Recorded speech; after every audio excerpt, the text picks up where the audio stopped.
Bonjour à toutes et à tous, c'est Lily et je suis ravie de vous retrouver pour un nouveau tirage pour les énergies de pleine lune du 25 janvier. Alors, cette pleine lune, cette fois-ci, elle va avoir lieu dans le signe du lion. Et donc, on nous dit lâchez-vous et surtout, faites attention ici, on va surtout parler avec le lion d'ego en fait. Et de faire attention à ce que nos émotions, quand on a envie de les exprimer, soient sincères et pas teintées d'ego en fait, avec un manque de sincérité. Voilà de quoi elle va nous parler cette pleine lune qui arrive. Alors forcément émotion avec le lion qui est un signe de feu évidemment. Donc ça risque, comment dire, pas d'exploser je dirais, mais ça peut déclencher des réactions. Alors cette pleine lune, il faut savoir que quand elle arrive, on aura la planète de Jupiter qui va entrer en même temps, qui va être en lien avec cette pleine lune. C'est sur la chaîne de Roland Legrand, je ne sais plus si je l'ai dit en début de vidéo, que forcément je prends les informations, donc vous pouvez également le suivre sur YouTube. Et donc Jupiter, il nous dit qu'en fait, elle risque de mettre de l'huile sur le feu. Donc elle peut amplifier nos réactions, voyez. Donc comme c'est déjà une pleine lune en Lion plus Jupiter, du coup ça risque de pulser. Alors c'est le bon moment dans cette pleine lune pour terminer quelque chose.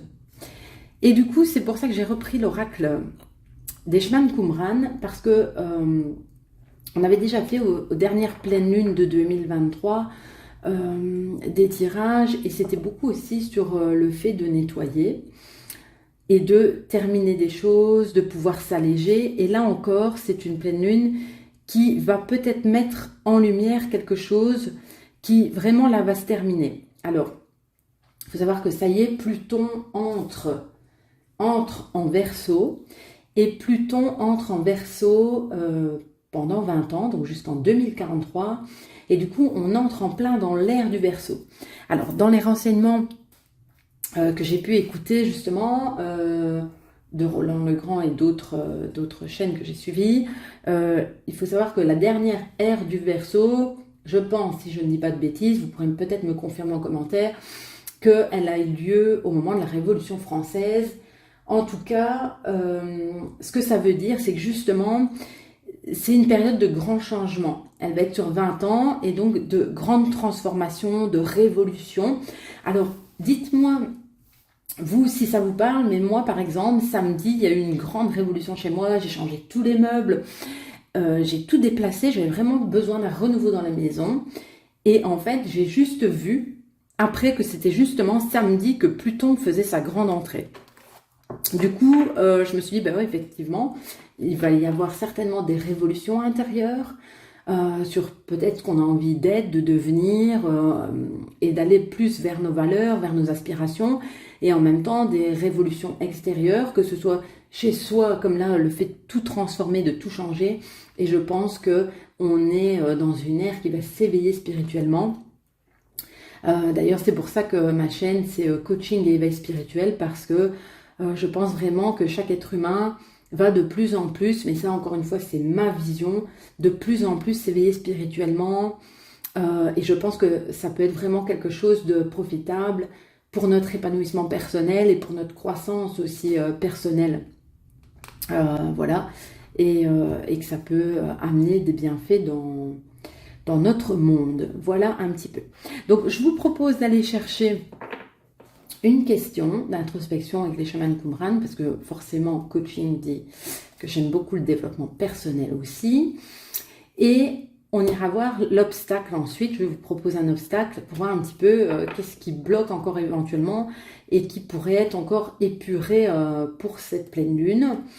Voilà, et ensuite, je vous propose d'aller chercher une ou deux ressources qui pourraient nous aider à nous délester encore une fois et à transformer les choses. Donc c'est parti pour une question. Alors, quelle serait la question que nous pose cette pleine lune? Je me recule pour ne pas taper dans le micro. J'espère que le son sera bon pour vous. Alors, s'il y avait une question que nous pose cette pleine lune en Lion. quelle serait cette question? Alors, j'en ai tiré 2. Je vais les prendre. 2 qui se retournent, je les prends quand même. Alors, j'ai quoi? Attendez, je regarde pour vous en même temps, pour la distance. C'est la première fois que j'utilise ce nouveau format de vidéo. Et je ne sais pas s'il fait le...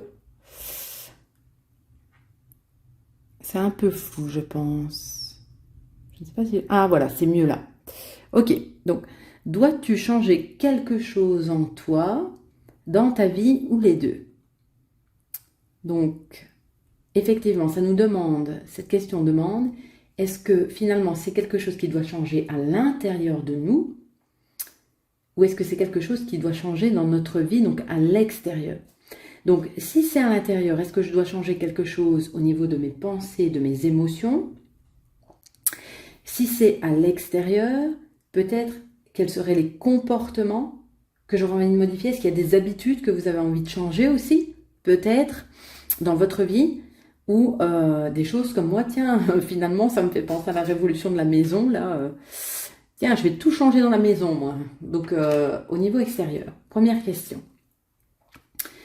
Deuxième question. Quelle est l'émotion présente? Ah, ça, c'est sympa, je trouve. Parce que moi, pour moi, quelle est l'émotion que vous ressentez en ce moment? Et justement, j'ai fait un audio podcast. Je vous le mettrai en lien, tiens, dans la vidéo, si vous avez envie de me suivre sur Spotify.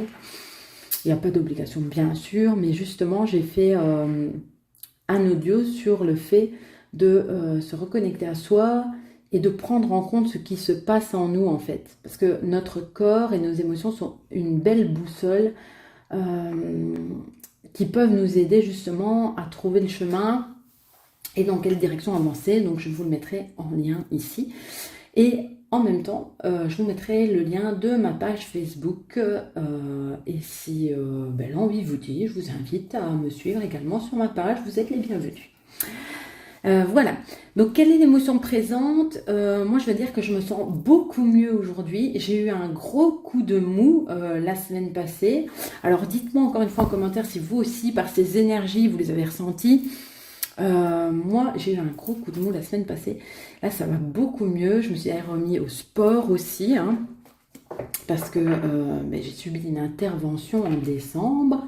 Et donc, j'étais un petit peu interdite de sport pendant 6 semaines. Donc, j'ai recommencé par de la natation. Enfin, bref, je m'évade. Mais tout ça pour dire que le sport, ça nous permet aussi, et ça c'est mon avis, en tout cas, d'avoir de meilleures pensées, de se sentir bien mieux, en fait, hein, aussi émotionnellement.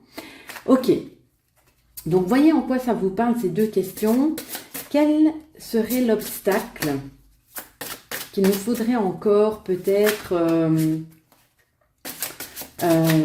nettoyer, transformer? Qu'est-ce que cette pleine lune en Lion nous demande d'enlever? Quel serait l'obstacle? Mes cartes ont envie de sauter, je sens que ça va arriver. Quel serait l'obstacle? Et il y en a une qui est sortie, on va la prendre. Ok, on est sur une croyance qui dit « Je ne mérite pas d'être heureux ». Et moi, cette croyance, vous savez à quoi ça me fait penser? Moi, j'avais un peu aussi « Je ne mérite pas le bonheur » dans tout ce que je faisais, ou « Je ne mérite pas d'être heureux ». Moi, ça me renvoie au fait que, justement, encore une fois, dans notre société ou dans la façon dont on a eu d'être éduqué, ça me fait penser au fait de, en fait, toujours penser aux autres aussi. Ça me fait vraiment penser au fait de souvent se laisser de côté finalement, peut-être aussi du coup peut-être parfois sentir qu'on ne fait pas les choses bien ou de trop se culpabiliser ou de trop se dévaloriser en fait. Et du coup, se dire que quand il nous arrive des trucs bien dans la vie, on ne les mérite pas. Donc, c'est vrai que parfois la vie nous fait des cadeaux et je pense que si on a cette croyance qui est ancrée en nous, je ne mérite pas d'être heureux, du coup, on ne les voit même pas ou on se dit même pas merci. Je vais donner un exemple. Par exemple, même recevoir un compliment, eh bien parfois on va se dire, oh ben ouais, la personne, ça dépend de qui ça vient, mais elle me le dit parce qu'elle a envie d'être gentille ou parce qu'elle m'aime bien. Et en fait, c'est jamais nous qui méritons, quoi. Le fait de je ne mérite pas, c'est vraiment une croyance liée au niveau de l'être, de qui je suis. Et donc, comme je le disais, est-ce qu'il y a quelque chose qui doit changer en moi? Qui est-ce que j'ai envie d'être dans 6 mois, dans 1 an? Et comment je peux faire pour y aller en me disant que je mérite, quand il m'arrive des cadeaux dans la vie ou des compliments, ce genre de choses, mais que je mérite de les recevoir et que du coup je mérite aussi le bonheur. Je vais aller avec vous lire quand même cette carte. Je regarde où j'ai mis le petit bouquin. Petit bouquin. Alors, je l'ai ici. Oups. Hop, un petit coup dans le téléphone. C'est la carte numéro 33. Donc, je vais vous la chercher. C'est ça, carte 33. Ok, je l'ai ici. Je ne mérite pas d'être heureux. Alors, on va voir un peu ce que nous dit le bouquin. Donc, cette croyance peut être le résultat d'une représentation interne de soi extrêmement négative, qui a pu par exemple être transmise dans l'enfance par le regard de l'un de nos parents ou les deux. Vous voyez un petit peu en termes d'identité. Or, si nous nous voyons comme quelqu'un de mauvais, de méchant, de plein de défauts, vous voyez ce que j'expliquais un petit peu dans le fait, quand je reçois un compliment, est-ce que vous recevez vraiment le compliment en fait? Est-ce que vous dites, ok, je mérite merci, juste un merci? Ou est-ce que vous justifiez, par exemple, je vais encore donner un exemple, style, un collègue qui peut dire, un collègue qui peut dire, oh elle est chouette ta robe aujourd'hui, j'aime bien comment tu es habillée. Et puis moi ça m'arrivait de dire, oh mais tu sais la robe, je l'ai achetée pas cher ou, ben genre enfin qu'est-ce que ça a à voir en fait? Je peux juste dire. Merci, en train de me dire ta robe est sympa ou t'es jolie dans ta robe. Oh mais tu sais, je l'ai pas payé cher. Comme si je devais retirer de la valeur en fait au truc. J'ai pris conscience de ça après. Donc est-ce que vous savez dire un merci directement quand vous recevez des compliments ou pas? Du coup, ça peut nous inviter à travailler ça, à être ok et de se dire finalement mantra ça pourrait être, même si c'est pas encore le cas tout à fait, en tout cas je m'ouvre à l'idée que je mérite d'être heureux. D'être heureuse aujourd'hui et de me faire passer en priorité. Alors, qu'est-ce que ça nous dit d'autre? Donc, si j'ai l'impression d'être quelqu'un plein de défauts et peut-être même d'un peu maléfique, nous nous le ferons payer. L'accès au bonheur deviendra alors un dur combat. À chaque fois que nous aurons le sentiment d'approcher du bonheur, tout s'écroulera et nous aurons le sentiment que celui-ci n'est pas pour nous. Une croyance étant faite pour survivre, elle va effectivement chercher à se nourrir des événements extérieurs. C'est-à-dire que tous les résultats, comme vous focalisez là-dessus, inconsciemment, parce que parfois c'est très inconscient, le fait de se dire de ne pas mériter le bonheur, eh bien votre attention automatiquement va être attirée par les résultats qui vont vous confirmer que vous ne le méritez pas. Et donc du coup, dans ce cas-là, nous nous représentons, ce que nous représentons, c'est que nous ne sommes pas quelqu'un d'assez bien pour être heureux, en fait. Et donc, on part en dévalorisation de soi à ce moment-là. Alors, cette croyance peut aussi s'expliquer par rapport à la position que nous tenons dans le système familial. Nous allons par exemple peut-être choisir de ne pas être heureux par fidélité aussi au système familial. C'est vrai que moi, j'ai beaucoup travaillé le transgénérationnel, fin décembre 2023, pour décider d'être loyal à certaines valeurs. Mais à partir d'aujourd'hui, j'ai décidé d'être déloyale aux valeurs que ma famille m'a transmises, mais qui, moi, ne me conviennent pas. Donc voilà. Et donc, si notre mère, notre père et nos grands-parents ont eu la vie dure, la croyance selon laquelle aucun d'entre nous n'a le droit d'être heureux devient familiale. En tant que membre de cette famille, nous allons donc reproduire cela afin de nourrir le système en place. C'est une question de loyauté, en fait. Donc, la réalité est bien entendu contraire. C'est-à-dire que chaque être humain a le droit d'être heureux. L'accès au bonheur n'est pas fonction de notre valeur. Du point de vue de l'univers, de l'énergie universelle, donc, il n'y a pas de lien entre notre valeur et notre accès au bonheur. Et de toute façon, de la valeur, nous en avons tous. Et simplement par le fait d'exister, nous avons de la valeur. Si nous sommes sur Terre, si l'univers a décidé que nous devions naître, c'est qu'on a une importance parce que chaque écosystème, chaque chose qui est sur cette planète a son sens et sa valeur. C'était important pour moi de le dire ici. En tout cas, moi, c'est ce en quoi je crois fermement. Qu'est-ce que ça nous dit? Si vous avez tiré cette carte, je vous invite à sentir à quel point vous méritez d'être heureux, heureuse, quels que soient vos défauts et vos faiblesses, effectivement. Acceptez pleinement nos parts d'ombre, ça fait partie aussi de ça, nous sommes entiers.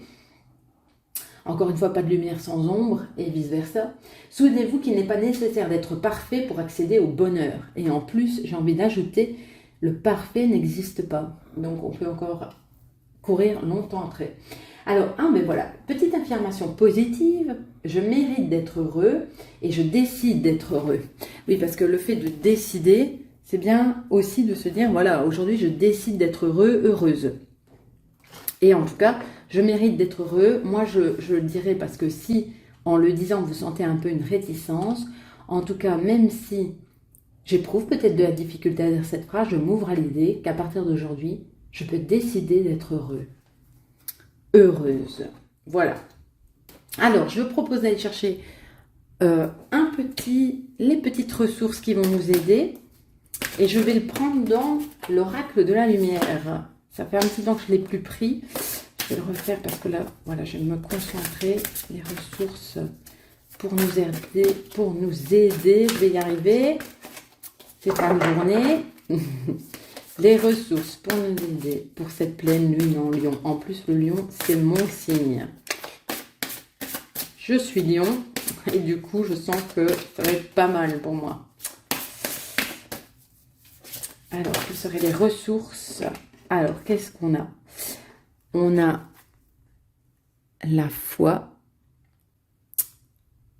Ça veut dire garder confiance, ayez foi en vos capacités à réussir, ayez foi en votre capacité à pouvoir transformer les choses, ayez foi en votre capacité à pouvoir justement changer de croyance, d'habitude, de ce qui doit changer, et on peut devenir la personne que l'on a envie, et surtout, il n'y a pas d'âge. C'est important au moment de le dire, on peut décider du jour au lendemain de transformer notre vie.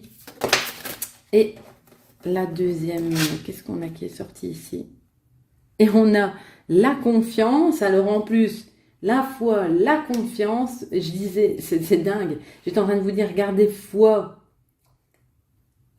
gardez espoir, tout ça, ça me fait penser à ça, mais ça me faisait penser à la confiance, et c'est la confiance qui sort. Ok, allez, on va en prendre une troisième, alors du coup. Confiance et foi, c'est dingue. Quelle serait, s'il y avait une troisième ressource? Une troisième ressource pour les personnes qui écoutent cette vidéo pour la pleine lune en lion. Ah, attendez, je vais me mettre ici parce qu'en fait, le fait de carter là, c'est pas très facile pour moi. Une troisième, ok. J'ai sorti le soutien. Peut-être que ça fait penser...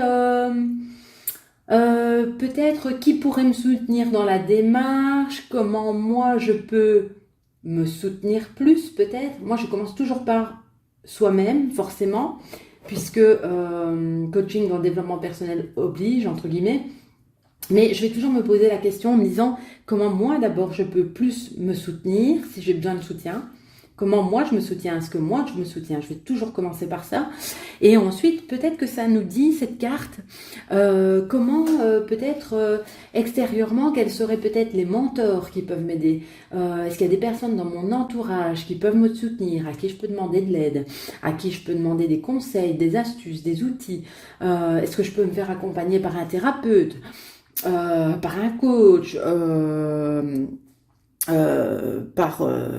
par des personnes qui pourraient m'aider avec ces émotions, avec ce que je veux devenir, avec cette croyance, enfin bref, voyez un petit peu là-dedans ce à quoi ça vous fait penser, en tout cas le soutien, et donc d'aller voir un petit peu comme ça à l'extérieur qui éventuellement peut vous donner des clés aussi extérieures, parce qu'on peut aussi aller chercher du soutien à l'extérieur. Ça peut être aussi des livres des livres inspirants, des audios, voilà, et pas toujours obligé. Il y a tellement de choses aussi sur Internet, sur YouTube qui sont riches, qui nous enrichissent.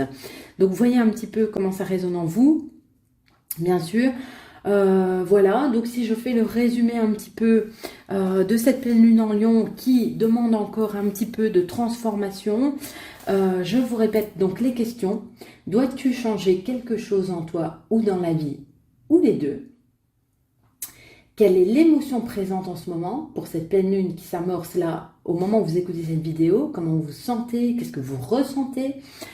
Et ensuite, petite question clé de développement personnel, de coaching.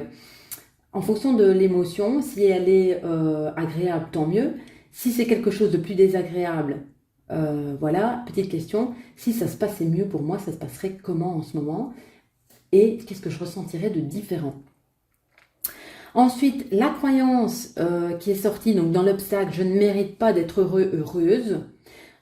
Et bien sûr, ça peut être parfois justement inconscient, évidemment, hein, parce qu'en conscience, on se dit, bah, mince, j'aimerais bien être heureux, heureuse, et parfois ça ne fonctionne pas. Donc c'est bien qu'il y a parfois des blocages inconscients qui nous empêchent de l'être.